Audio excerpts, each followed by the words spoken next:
Welcome to Weird Real Life Stories with Gina Gale Gray, true tales of spirit, synchronicity, and soul wisdom. I'm Gina, freedom coach, counselor, and oracle, and this is where the unexplainable finds a voice. Here we tell stories that don't fit inside logic, stories like messages from the beyond, mystical encounters with nature, and moments so wild they make you question everything, and yet feel more real than anything else. These are the stories that expand your mind, open your heart, and remind you that the invisible threads are always working in your favor. If you've ever felt something, seen something, or just known something others couldn't explain, you're not alone. You're not crazy. You're connected.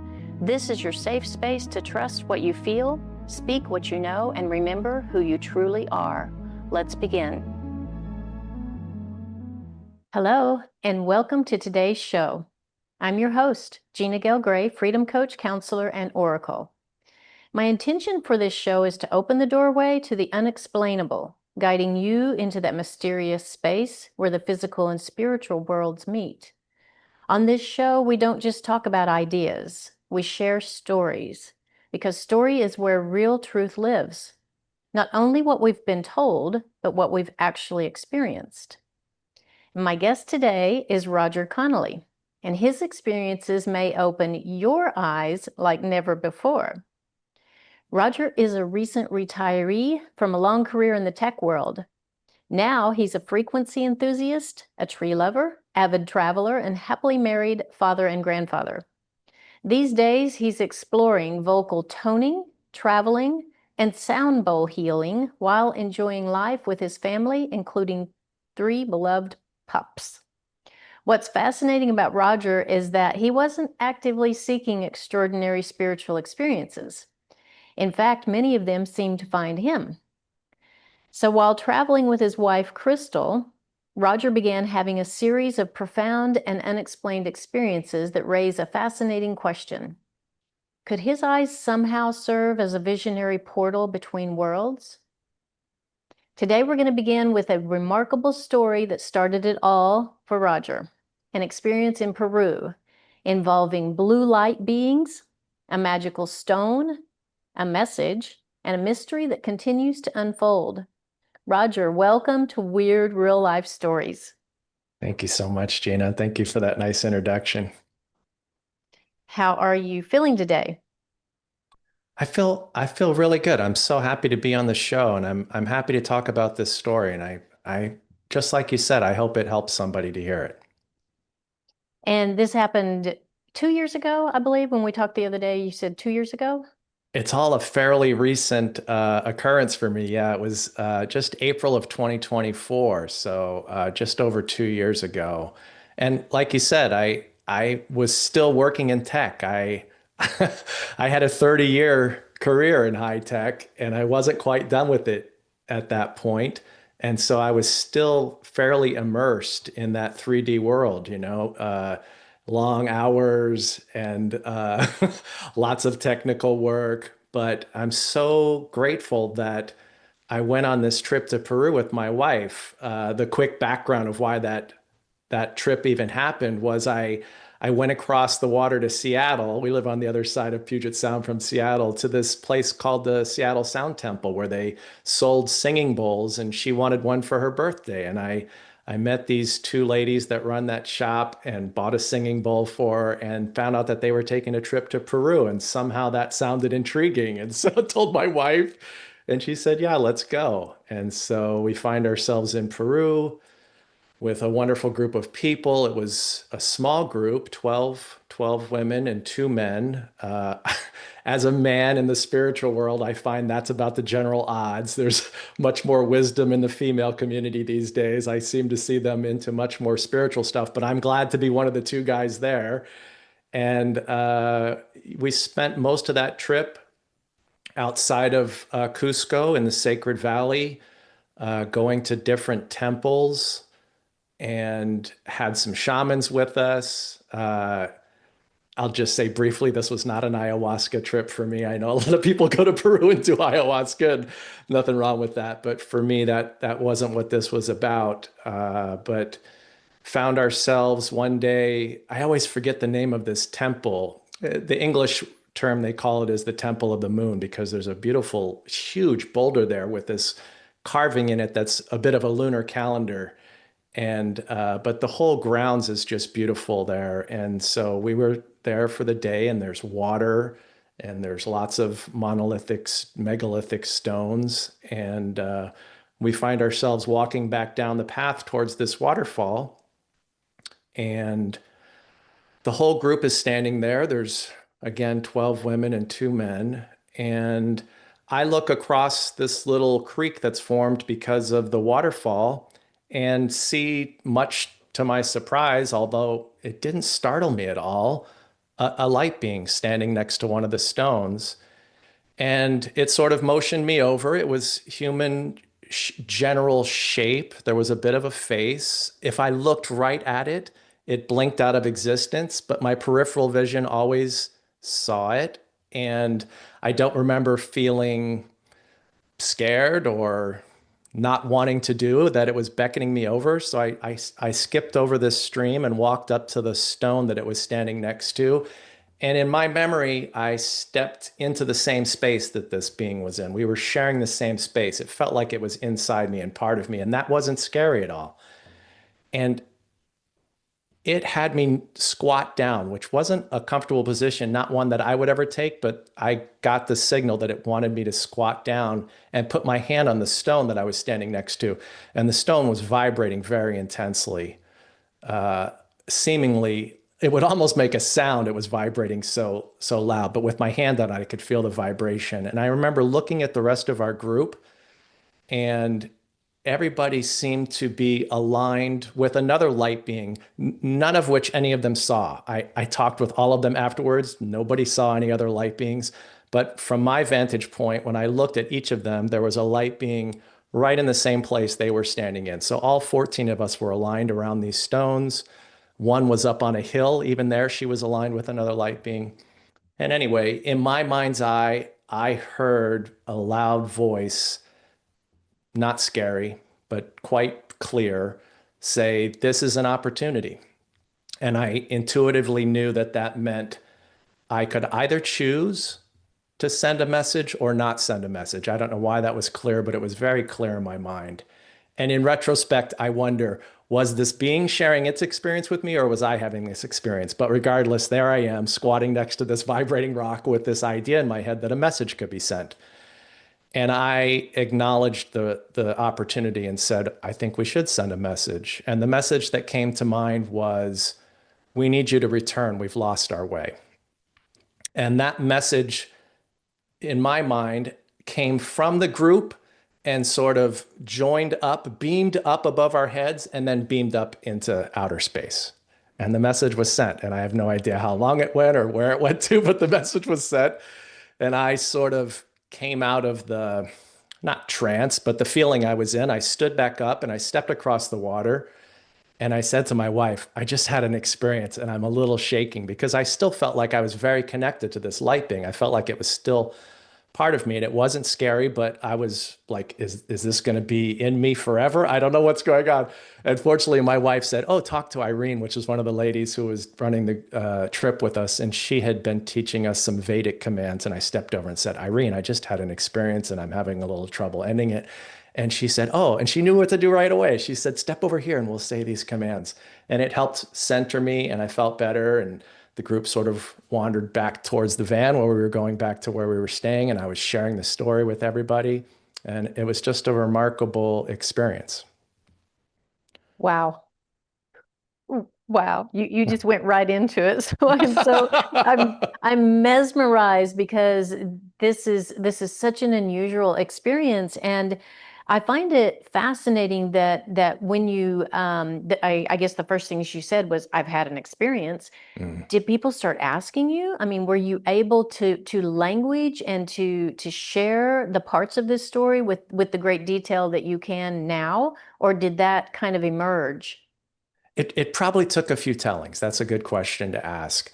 And I'll say again that being with that particular group and feeling supported by them really helped me feel comfortable explaining right away. It's not something, if I'd have gone back to work the next day, I couldn't tell my work friends, but I was with a group of people that were very supportive. And even though none of them saw it, I felt like they all believed me. They were like, absolutely, that happened there. Of course, that makes sense. So, Yeah, yeah. We're in Peru. These things happen. Um, so when the message was sent up and you mm, said that it was kind of like the light came together and then went up. I think yeah. about those. Remember the old time department store suction tube things where you put a message in and it goes. Yes, I remember. It's like, yeah, I'm having the visual of that and it goes. So did all of the beings that were within and with each of the people, did they merge into that and go with that message? I don't know if the beings themselves did, but the message definitely came from then. And again, the part that's always been interesting in my mind is, were they showing me the experience that they had had in some previous or future time? I don't know which, but were they sharing that with me and they all just sent it? Or were we repeating some experience? Were we all part of it? I felt very connected and part of it too. So, Yeah. Well, and thank you for taking that opportunity to put that message up there mm, because I feel like it was one of those very thin veil moments where we know for that sure. those spiritual beings are there to help and to guide and to support and to interact and connect and all of that.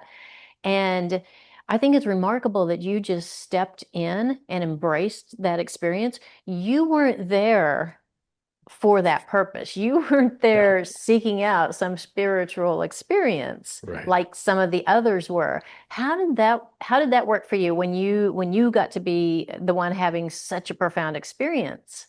It's so funny you say that because I remember thinking also, like, well, what do I do now? Do I just go home? Like, is that it? How can it get any better? But honestly, it was such a good trip, and there were many other experiences, none as intense as that one for me. But all of the temples and all of the sacred areas there in that valley are so powerful that the whole group continued to have different experiences. I was so grateful to be witness to my wife having a very similar experience a few days later, and her and another woman there together having experience like right in front of me. Like I saw some light language come out of them, and it was, super powerful. So that sort of stuff can happen there. I loved how you said the veil is thinner. I used that phrase there as well. I felt like, you know, being up in the mountains and all of that sacred land, like there's just a chance in my experience for stuff to happen like that there that you don't bump into everywhere. So there are other places like that for sure in the world, but Peru is Yeah. strong. Yeah, and I feel like this is going to encourage a lot of people who've been on the fence about should I go to Peru or not? What Mm. kind of things happen? And I Oh, haven't had my own experiences. I think hearing Roger's story would bring a great big yes. I also want to kind of circle back to you just lightly mentioned that you saw other people have experiences. mm, I want to remind the audience that his wife is Crystal. Crystal, mm, as in my guest on two former episodes. And when she shared her story about her light language activation on the Inca Trail, this is the same. This is the same group. This is the same trip to Peru. And I have to tell you, it's kind of funny because I've talked to Crystal since then, and she shared with me how your experience came first mm. and her experience came a few days later. And she shared how she was kind of feeling, wait a minute, I'm here, I'm looking for the experiences. Roger's along as my companion, and he gets this experience. And so that's kind of funny. And she did get her what she was asking for came later. So Yeah. we Can can I we tell can my side of that story real quick? It's yes, worth hearing. please. Yes, because you witnessed it, and I'm not sure that that was told when she was on. So please share that experience from your point of view. So we were at another temple, this one up above Cusco that day. And again, there's water at that temple. And the group is sort of walking through, and I look over, and two other women that I had become friends with, Kathy and forget the other lady's name right now. Anyways, they were standing near a certain section. I could see they were talking about something, and one of them goes, "Get Roger, make Roger come over here." And I looked, and I'm like, "What am I, like the tester model now?" They're like, "Come over here and stand on this spot." And I'm like, "What?" And they're like, "Stand right on this spot, right in front of us." And when I stepped onto it, it felt like there was a bolt of energy going up into the sky that shot through my body. It was so powerful and strong, like a vortex, that I stood there for a second and I actually fell over onto the ground. Not hurting myself, but onto like my butt. I fell down to the ground and I was like, that's way too strong. And I looked around and saw my wife, Crystal, and she was having another experience over in the corner. I walked over and I didn't want to interrupt her, but I put my hand on her. I said, "Honey, you have to come check something out." She's like, "I'm doing something right now." I'm like, "I know, but come with me for just a second." And I walked her over. And when she stepped into that beam, she was looking face to face with this other woman who had already spoken some light language. And Crystal immediately began to speak light language. And it triggered the other woman. And they were speaking it to each other right in front of me. And it was pretty mind blowing. So, and I don't want to share any more of her experience. And I know she's been on your show and talked about it, but it was really fun to see. Well, and you had never heard light language come through her before, right? No, So no. yeah, yeah. And I want to also share that recently Crystal came here to Mexico. So we had a week Mm, together to talk yes. about some things that we are co-creating to offer to other people to come to Mexico and share some of these kinds of conversations. If nothing else, Yeah. just come and share these conversations. I was privileged to receive and hear and witness Crystal Mm, and her delivery gift of light language, and it is absolutely beautiful. It is something that I encourage people: find Crystal, work with her, mm, have a session with her. It may or may not come out. It's just one of the tools in her toolbox, but it is truly a beautiful experience. I don't enjoy everybody's light language. Sometimes when it starts up with people, I it's mm, not for me. I have to leave. So crystals is a very beautiful, from a place mm. of light and love, no doubt. So, Agreed. Agreed.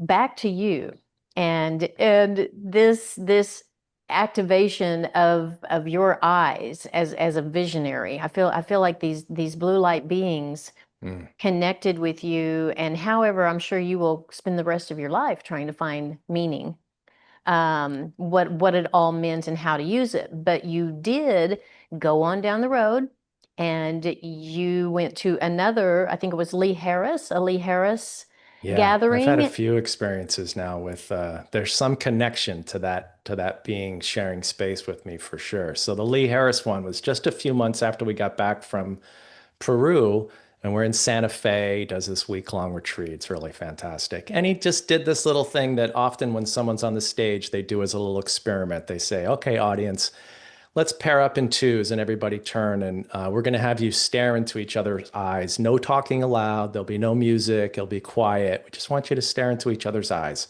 So I knew what the experiment was about, but I had a very different experience than what everybody else seemed to share. Most people shared afterwards that, it's hard to stare directly into another person's eyes with no talking, just experiencing the person soul to soul.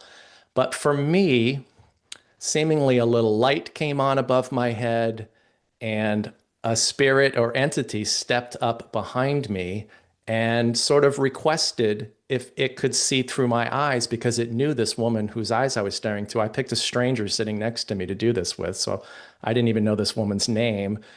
And I was nervous at first, and my guide team sort of stepped close to me and put their hands on my back and said, "It's okay, Roger, you'll be okay. Let this happen." And so I allowed this whatever to sit and sort of occupy my body the same way that light being had done. I didn't leave my body. I just make space, and both of us are there.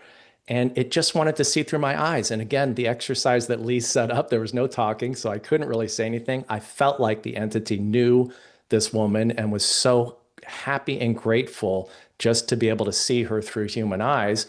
And after a few minutes, it exited, and I realized there was another one that would like the same opportunity. And I said, "Okay," and so this one seemed to know the woman as well. And then it left, and I realized now there's like a line of entities behind me. Some of them don't know her. They just want a chance to sit down and use my eyes for a few minutes. So that went on. The whole thing only lasted about 20 minutes. It felt much longer. Time sometimes changes like that when those things are happening. But of course, Lee calls on me first. I stand up and he points right at me. I'd like to hear what he goes, the gentleman with the mustache. Can we hear your experience? So I said, thanks, Lee. And so I told them again, it was a safe place where I could share something like that. Nobody else in the room had an experience like that, but it was really powerful for me. So So what did they say when you shared that? This is a very, very unusual. I've been working with the spirit realm for a long time, and I've never heard anything quite like this. What did that audience have to say about that? What did Lee have to say about that? he's so good. He just accepted and didn't question and supported my experience and just moved on to the next person. Now I had several other people, like you said, come up and give me different advice on what they thought it might be. I thought for a little while, maybe this is closer to mediumship. Maybe I'm can have a conversation with a spirit, but it feels quite different because, like you and I talked about the other day, the spirits aren't here beside me for me to translate communications for. They're actually sharing a part of my experience. And can I try and squeeze in real quick the Egypt one because that seems relevant? So a few months later, I find myself in Egypt. Somehow we booked two fantastic trips in one year, Peru and Egypt. It was a lot, but I'm so grateful we did it. And I'm getting ready to step into Sekhmet's temple. We got taken back behind one of the larger temples, and there's a room where there's a statue of Sekhmet that gets locked down because the government found out that strange things happened there. And so you have to sort of get a guide to take you back. Anyways, very powerful experience. I'm standing in front of this statue, and I remember what happened to me in Santa Fe. And I think, well, this statue has eyes. It's a very powerful statue. Could something happen? And as soon as I had that thought, it felt like the back of my head opened up as a viewfinder, and I turned over my shoulder and I saw an image of Egypt that wasn't where we were at in Egypt. I saw the pyramids still painted white. I saw water flowing. It was like a marketplace. There was a woman standing in garb very different than we wear now. So it was some other time. And when I turned my head back and faced Sekhmet, she stepped up behind me, and I was like a pair of binoculars, and she could see through my head and saw Sekhmet. And as soon as she did, she turned and shouted, there's someone in Sekhmet's temple. We can see Sekhmet." And people came and lined up and took turns looking through my binocular back of my head. And they just wanted to see Sekhmet. There was no pushing or shoving. Everybody was very polite about it, but they were so happy and so grateful to see that statue of Sekhmet. And then, of course, I find myself afterwards, it's only 15 minutes, but it felt like a long time again. And I'm telling, the group that I'm with, oh my God, this is what happened. No one else had that experience, but it was very powerful. And I'm so glad I got to do that. Well, and I believe that all of those spiritual beings are glad they got to Mm, do that, and that mm. you allowed that, you gave permission. And I'm thinking about like when you go to the Grand Canyon and there's the viewfinder thing where you Yeah, look through and you see this that was me. it's right there. What an incredible thing for your body to be able to do, but you step Mm, aside, you're still there, you have yeah, your guardians that are saying this is okay. You yeah. give permission, and then all of these spiritual beings get to have this experience. And I have been to that temple, and I've watched other people have experiences and since heard Mm, different people's experiences, the magic that happens in that temple. Your story is right up there with the most profound ones that I have heard. And I just want to thank you for the courage to step aside and allow. Well, I talked with you a little bit about this, about I keep getting this feeling that what is happening with you is a version of shape-shifting. yeah. Shape-shifting is a very important lending out of the body. There's a whole lot to it, and I only know about it because when my son transcended, he wrote a book, and one of the Mm, chapters in the book is specifically called Shifting Shapes. And he gives the explanation of how a spirit shapeshifts, how many ways a spirit has to shapeshift and appear to their loved ones who are here wanting to have interaction and connection and collaboration with them. And so I think it's incredible that it feels like you allow your body, your eyes specifically, for a spiritual being to come in and see things through your eyes, and everybody's okay with that. So that's I know you will spend a lot of time. You will work with your guides and you will work with different modalities and pick up all the little pieces of the puzzle and put it together with your own little spiritual gifts that are unique to you. Are you continuing to work on and piece all of that together? I am for sure. I feel like my feet got set on a really good path and it feels like it's going somewhere. So like I know I've got lots to investigate still, but so happy to be on this path. Yeah, and I've been told in a meditation with Venus, the goddess Venus, I was told very specifically that our inner eye, Mm, she said it's not a third eye because it was there first. It's the inner eye, mm, and it sees and it hears. mm. Yes. And so when we think about that, everyone's wanting to crack open the pineal gland and have this, experience. And oh, once I do, all my wisdom is back, all of that thing. I think it's very interesting and powerful to remember that, yeah, it sees and it hears. It's right there Mm, behind and in between your ears and your eyes. So it's all of those things working together. right. So you are now on this path where you are working with sound healing and you're working with Yes. bowls and toning and using your voice. So Yes. you get to see first or allow others to see through you. You see at the same time all of Yes. these incredible things. And now you're bringing in the sound. So I think in a few months or couple of years, we're going to be looking for you Oh, to work with you and bring these incredible experiences because we're all waking up and remembering that we have these capabilities and we have these gifts, and the way that you're playing with yours is really, really beautiful. And I want to tell you how grateful I am that you came and had the courage, my first man guest, and you're here telling your story, and proud to be. So yes. proud to be the two among the 12 women. That takes a lot Yes. of courage, just that, right? Yeah. Happy to be it. Really happy. Well, well, as you go along, I hope that you will come back and share more stories as you create more stories, because I know you and Crystal are traveling a lot. You're going to amazing places and both working on your gifts, and I would love to have you back. Sounds great. Thanks so much, Gina. All right. So to close now, I'd like to mention that whether it's a winged messenger that lays eggs on your hand, like my experience, or blue light beings opening a Mm, portal through your eyes, like Roger's, these weird real life stories are never just weird.